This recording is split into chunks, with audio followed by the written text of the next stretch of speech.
एकीकडं खरात प्रकरण आहे, दुसरीकडं आज अनेक बंधू बाबांवर विश्वास ठेवून लोक भूत प्रेत अशा गोष्टींना बळी पडतात. आर्थिक, मानसिक आणि अनेक मोठं नुकसान करून घेतात.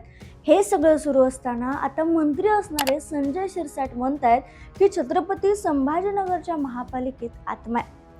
एका कार्यक्रमात बोलताना ते म्हणाले की कब्रस्तानच्या जागेवर संभाजीनगरची महापालिका उभी असल्याने तिथं आत्म्यांचा वावर आहे. त्यामुळे इथले लोक अधूनमधून बेचैन होत असतात.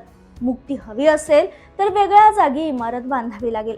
त्यांचं हे विधान चर्चेत आलं आणि याच विधानाला उत्तर देताना एमआयएमचे नेते इम्तियाज जलील म्हणाले की 35 वर्ष तुम्हीच या इमारतीत बसत होता.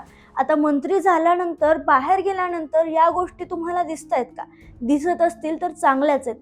नको त्या ठिकाणी टेंडर घेऊन कचरा डेपो उभारलाय, त्या ठिकाणी तो स्वच्छ करून इथे इमारत बांधावी, ही चांगलीच गोष्ट आहे, असा टोला इम्तियाज जलील यांनी मंत्री संजय शिरसाट यांना लगवलाय.